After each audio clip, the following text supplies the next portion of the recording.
It is September 26th, 1983.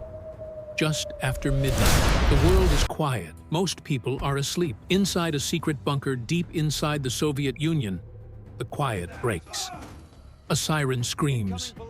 Red lights flash across a concrete room filled with screens, wires, and military officers frozen in place. One of the screens shows a single word, glowing in red. Launch. According to the computer, the United States has just fired a nuclear missile at the Soviet Union, then another, 5 missiles in total. By the rules of the Cold War, this is it. The man in charge of responding is not a general or a politician. He is a lieutenant colonel named Stanislav Petrov, 44 years old, a trained engineer, a quiet, thoughtful man who never expected to be holding the fate of the world in his hands. Petrov's job is simple. If the warning system detects an American nuclear attack, he must report it immediately. His superiors will then order a full nuclear counterstrike. Hundreds of missiles, millions of deaths, possibly the end of civilization. The computer is almost never wrong. It is designed to see missile launches from space. It has been tested again and again. Everyone in the room looks at Petrov. They are waiting for him to make the call. His heart is pounding. Sweat runs down his back. Every second he waits feels dangerous. But something doesn't feel right. Petrov looks at the screen again.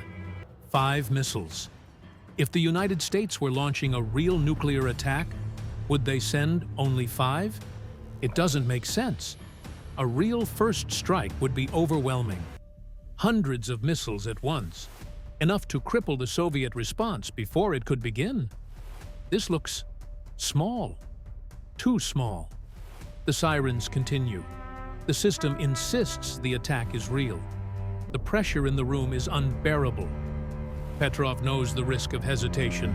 If this attack is real and he does nothing, his country could be destroyed without warning. He could be remembered as the man who failed to act.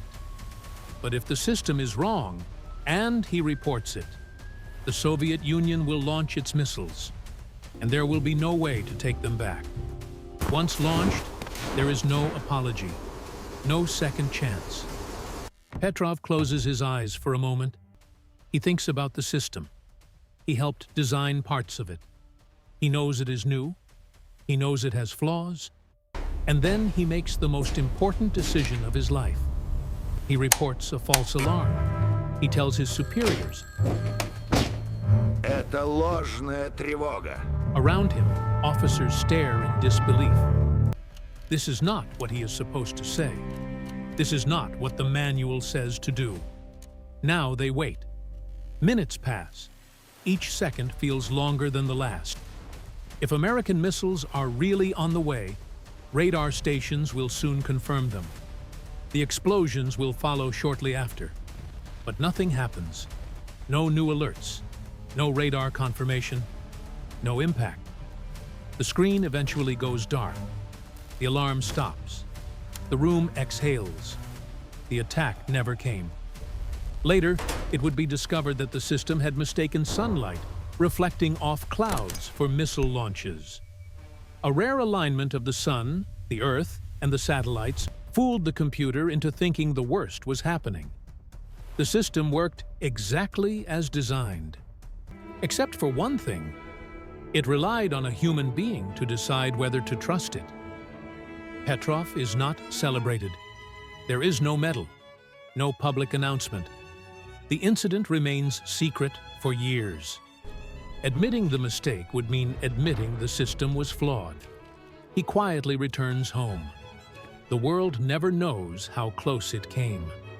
Decades later, when the story finally becomes public, people ask the same question again and again. How close were we? The answer is uncomfortable. One decision, one person, one moment of doubt. On a quiet night in 1983, the world did not end. Not because of technology, not because of policy, but because one man chose to pause. And sometimes, That is all that stands between everything we know and nothing at all.